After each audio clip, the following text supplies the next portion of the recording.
All right, guys, we're back with our final installment of the Puppy Life video series we've shot here at Canine Healing.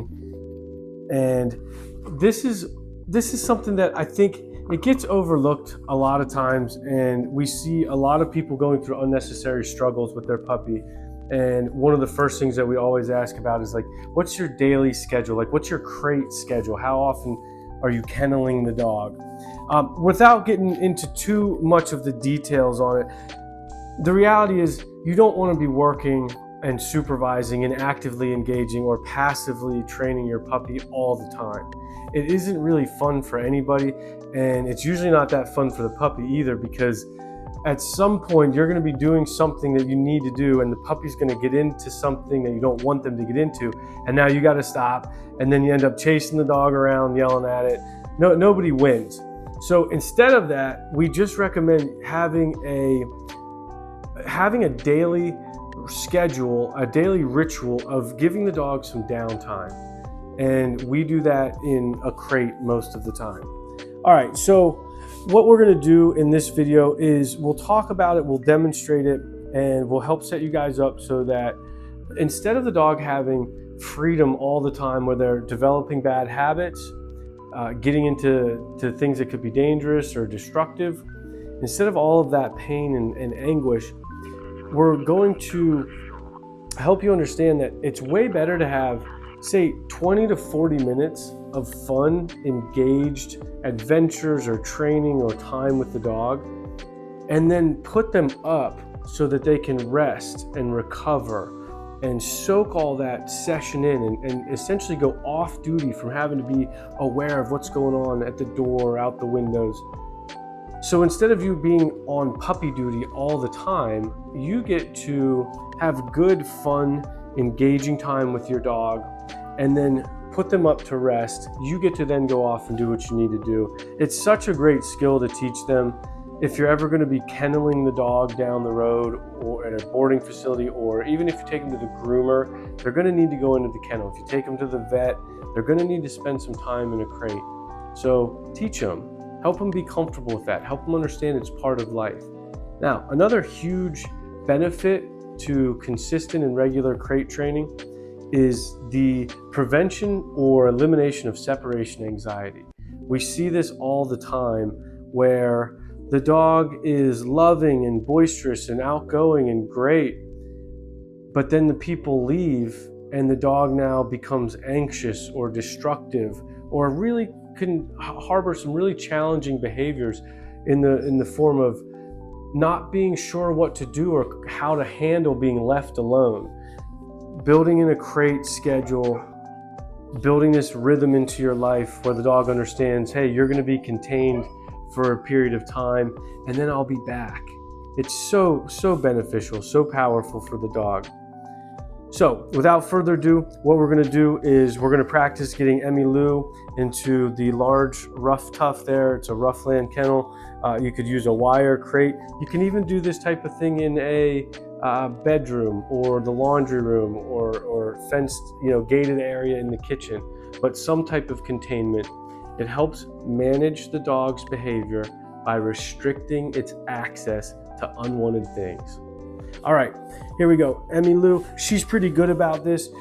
But remember, guys, this isn't necessarily always going to be the dog just loves to go in the crate. So it's okay if sometimes you have to switch over from, hey, doing the crate because you want to do the crate to doing the crate because now you kind of just have to. All right, it's okay to get over that in your relationship with the dog. Sometimes they just got to go in the crate. But she's doing good with the food. I show her, remember the exercises we did in week 1 of active engagement? She knows she can chase the food right on in there. Good girl. Now, next, I'm going to practice sending her in there and actually giving her a piece of food while she's staying in it. So you don't want to just throw a dog in the crate and it turns around ready to come out and you shut the door in its face. The problem with that is the dog's mind is still saying, hey, I'm trying to get out. We like to take the time, send the dog inside. Good, stay. Good, stay in the crate. Very nice. I'm using my food. I have my leash here if I need it. You can even use the crate door a little bit. Good girl. Good. Very nice. Very nice. Excellent, puppy. Excellent. Good girl. Good girl. And then when I'm ready, Emmy, okay. Yes. Oh my goodness. As you guys will remember, always take time to bond. Always take time to love on the dog. None of this should be detrimental to your relationship with your puppy. Oh my goodness. Oh my goodness. All right, Emmy Lou, inside. Good. Stay. Stay. Very good. Stay. Excellent. Good. Emmy Lou. Okay. Oh my goodness. Oh my goodness. And also, remember, take some time to do repetition of this when you're not in a rush to get out of the house. That way you've done your work, and when you do need to rush out of the house, the dog already understands. There you go. All right, you want to do one more time? Emmy Lou, inside. Look at you, smart girl. Oh, inside, inside. Good girl. Stay. Good. Now I'm going to take off my slip lead. Very nice. Good girl. Good. Now, I'm not going to lie to you. There's definitely going to be barking, whining, protest. That's okay. It's part of the process. And we do what we can to mitigate that kind of uncomfortableness of the dog.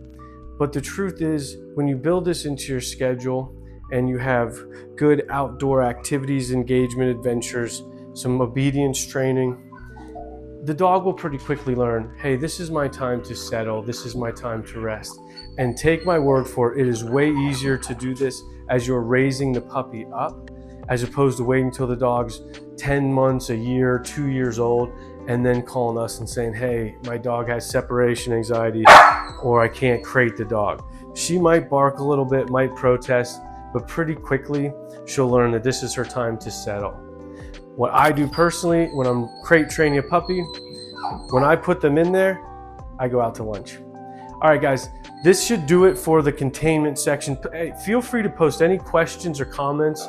We will be happy to help, happy to engage with you guys. What a wonderful dog. Now, I'm not gonna lie, a beautiful yellow lab like Emmy Lou is really a great demonstration of good genetics, a great dog. It will be much different with different puppies, but let us know if you have one of those harder puppies. We'll help you out. All right, guys, happy dog training from the compound.